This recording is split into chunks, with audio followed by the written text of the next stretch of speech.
FIFA বিশ্বকাপের দুই favourite লড়বে আসরের প্রথম সেমিফাইনালে। হাড্ডাহাড্ডি এক লড়াই দেখার অপেক্ষায় ফুটবল ভক্তরা।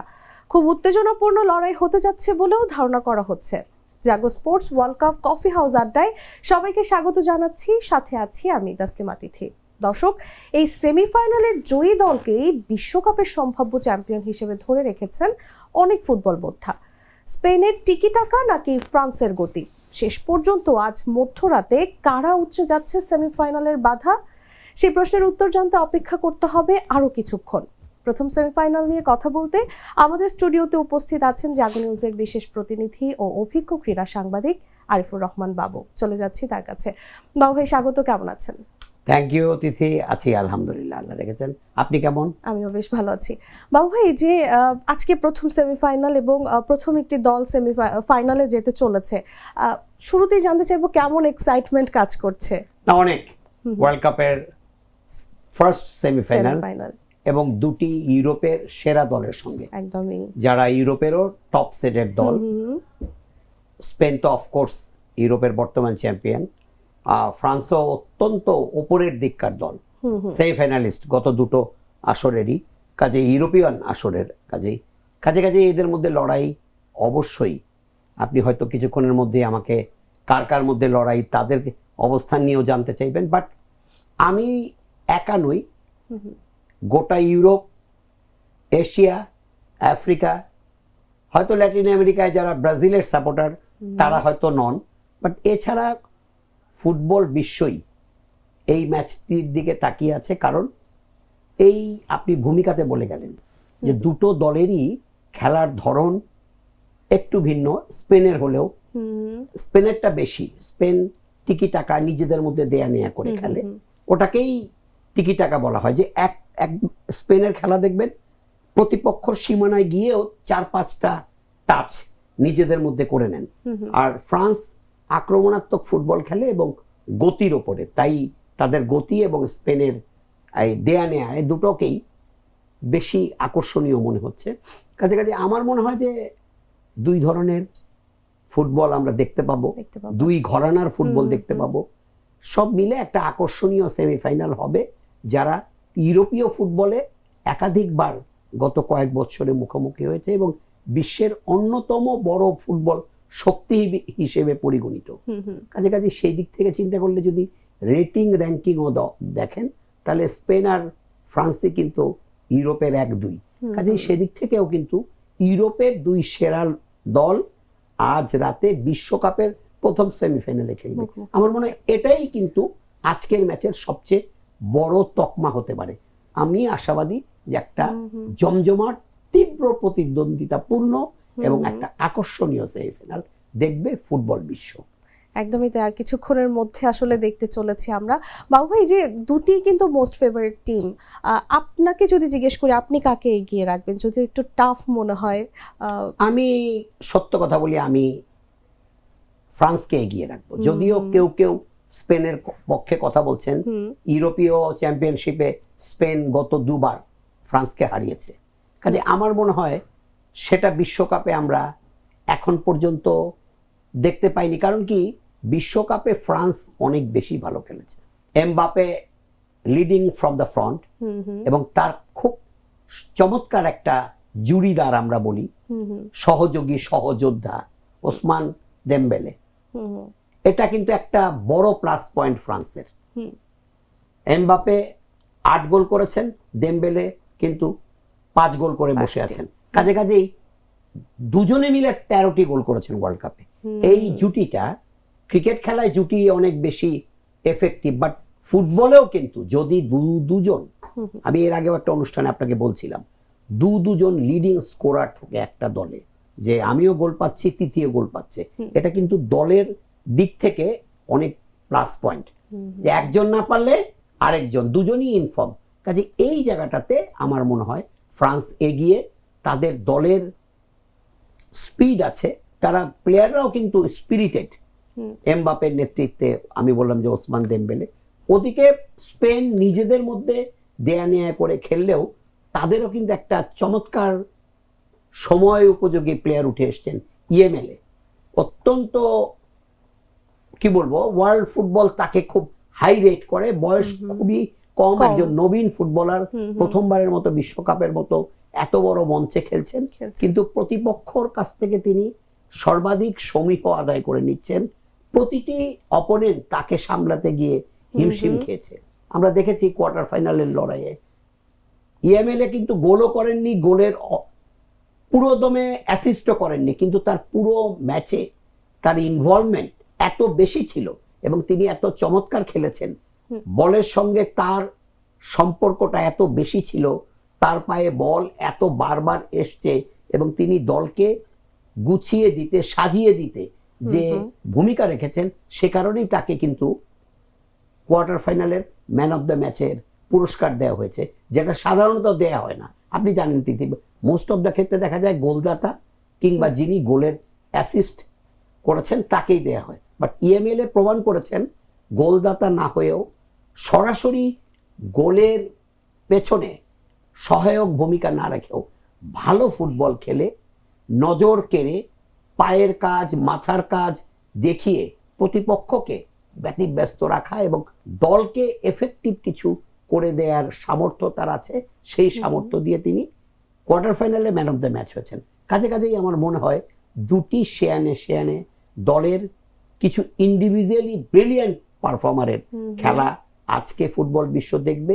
অবশ্যই দু দলেই আছেন, কারণ স্পেনেও কিন্তু প্রচুর বার্সেলোনার প্লেয়ার আছে, কারণ স্পেনের লিগই তো হয় বার্সেলোনা রিয়াল মাদ্রিদকে কেন্দ্র করে, আসলে স্পেনিশ লিগটাই।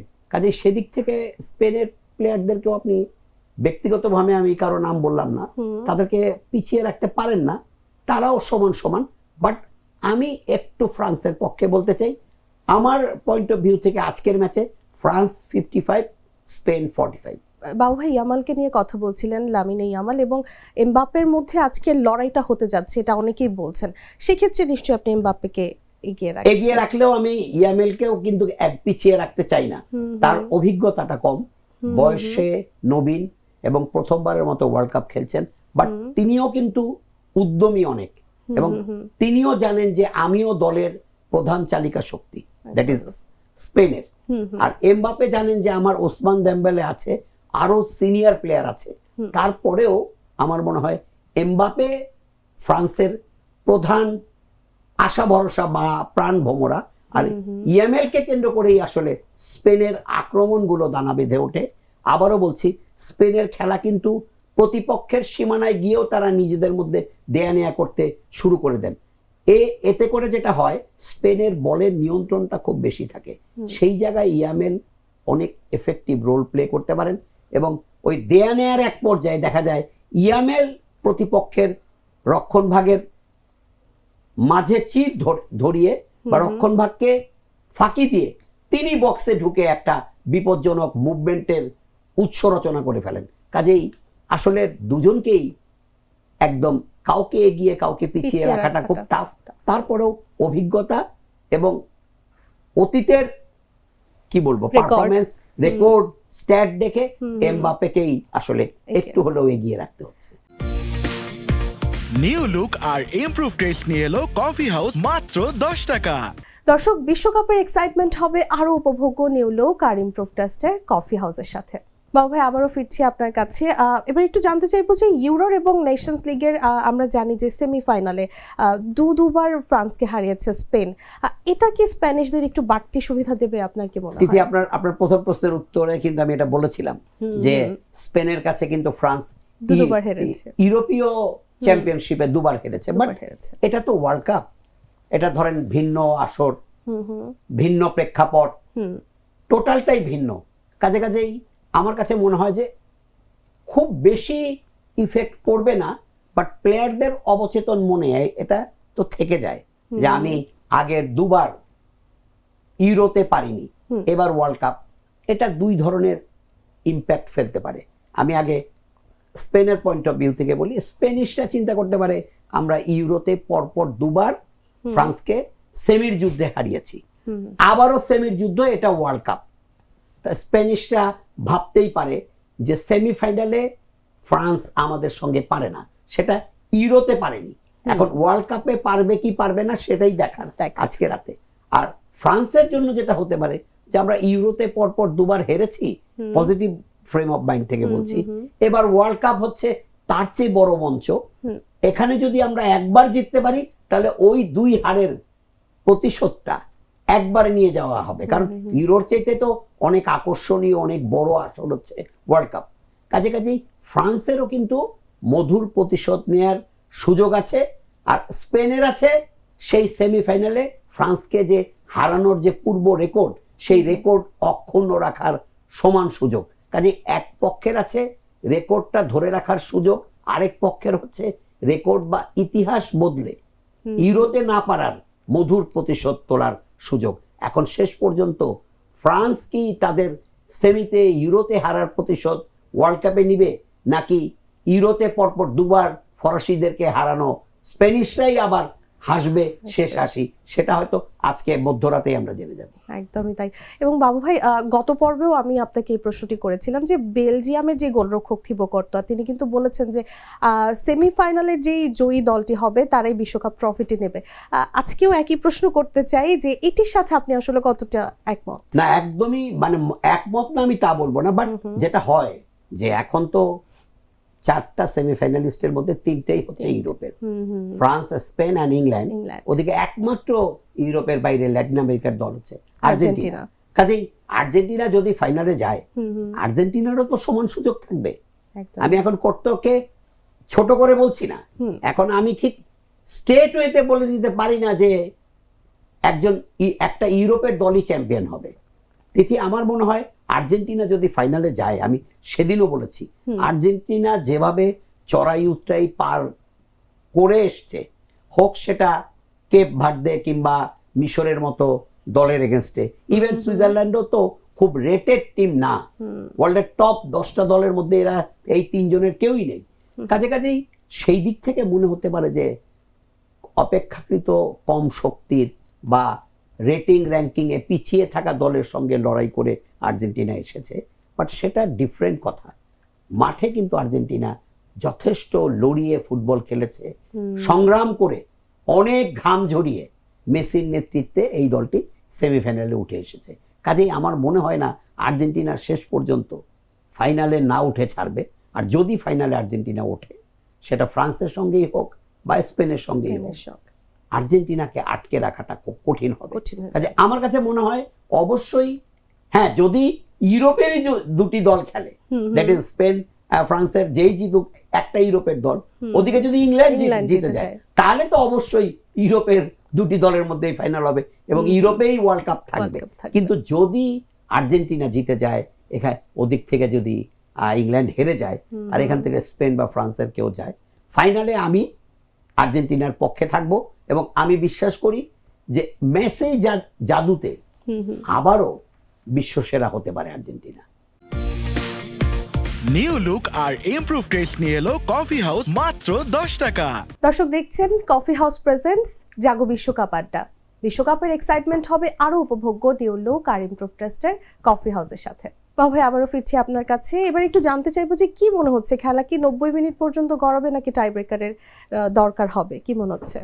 এটাও কিন্তু তিথি বলাটা খুব টাফ, কারণ প্রায় ম্যাচে দেখছি টাই ব্রেকারে না গড়িয়ে খেলা হচ্ছে 90 মিনিট তো এখন আর থাকছে না, প্রচুর ইনজুরি টাইম থাকছে, 7 থেকে 10 minute, that is around 100 minutes কিন্তু নির্ধারিত সময়ে খেলা হচ্ছে। আপনি খুব ভালো মতো খেয়াল করে দেখেন, গত 10টা ম্যাচে আমি দেখেছি 6 মিনিটের কম এক্সট্রা টাইম ছিল না নির্ধারিত সময়ে।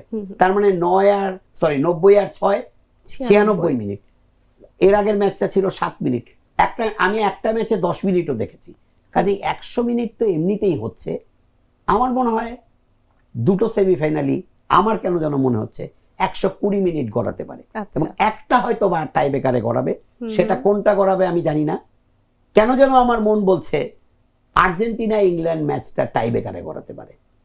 আর আজকের ম্যাচটা, এটা মানে প্রথম ম্যাচটা আর্জেন্টিনা ইংল্যান্ড তো কালকে সকালে বাংলাদেশ সময়, আজকের ম্যাচটা আমার কাছে কেন যেন মনে হয় যে 90 মিনিটে না হলেও 120 মিনিট পর্যন্ত গড়া। ভাই, আর যদি একটু প্রেডিকশন জানতে চাই যে ফ্রান্স কয়টি গোল দিবে এবং স্পেন কয়টি দিবে? এটা খুব টাফ, এটা 2টি দলই শক্তিশালী এবং সেমির লড়াই। আপনি জানেন যে কেউই অল আউটে যাবে না, 2 দলই নিজের রক্ষণ দুর্গ আগলে তারপর আক্রমণে যাবে, খুব স্বাভাবিক সেটা। কেউই হুট করে আক্রমণে গিয়ে নিজেদের রক্ষণভাগটাকে এক্সপোজ করতে চাইবে না। দ্যাট ইজ ডিফেন্সটাকে আটোসাটো রেখে তারপর আক্রমণে যাবে।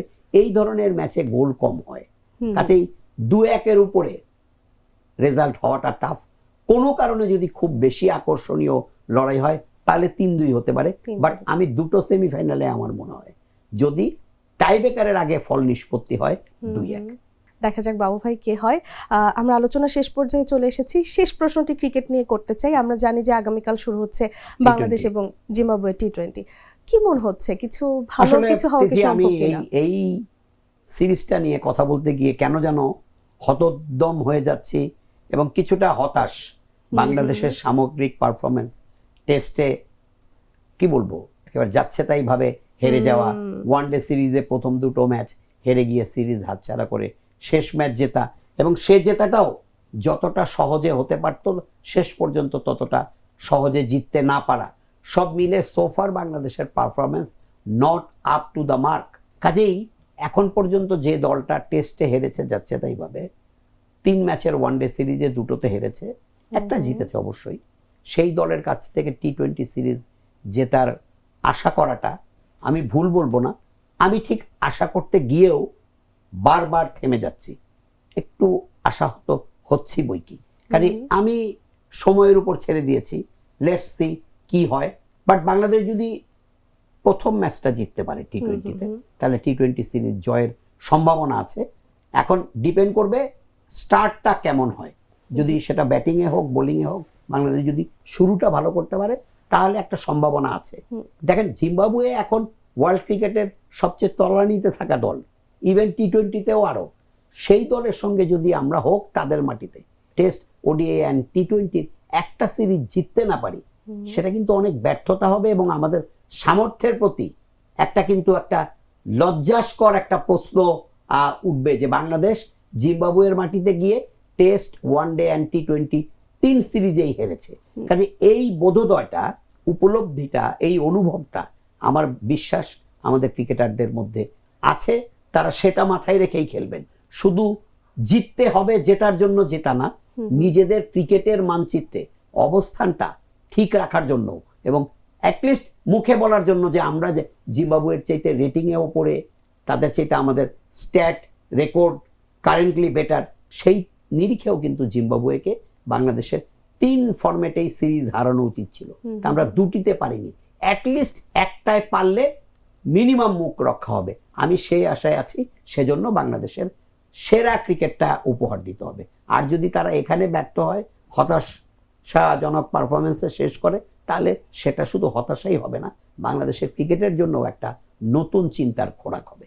একদমই বাবু ভাই, আমাদেরও প্রত্যাশা থাকবে যে বাংলাদেশ যেন ভালো কিছু করে। আপনাকে অসংখ্য ধন্যবাদ আমাদের সাথে যুক্ত হওয়ার জন্য। থ্যাংক ইউ ভেরি মাচ তিথি, আপনাকেও ধন্যবাদ এবং আমাদের দর্শকদের জন্য বরাবরের মতোই শুভেচ্ছা, শুভকামনা। দর্শক, যেমনটি বলছিলাম, আজ মধ্যরাতে কিন্তু অনুষ্ঠিত হতে যাচ্ছে ফ্রান্স এবং স্পেনের মধ্যে সেমিফাইনাল, এবং কেউ কেউ বলছেন যে ফাইনালের আগে আরেকটি ফাইনাল আজ অনুষ্ঠিত হতে যাচ্ছে। দেখা যাক সেমিফাইনালের বাধা উতরে কে ফাইনাল অবধি পৌঁছে যায় এবং কার হাতে ওঠে বিশ্বকাপের ট্রফি। যারা এতক্ষণ আমাদের সাথে ছিলেন তাদের অসংখ্য ধন্যবাদ জানিয়ে এখানে বিদায় নিচ্ছি। সবাই ভালো থাকবেন, সুস্থ থাকবেন এবং জাগো নিউজের সঙ্গেই থাকবেন। ধন্যবাদ।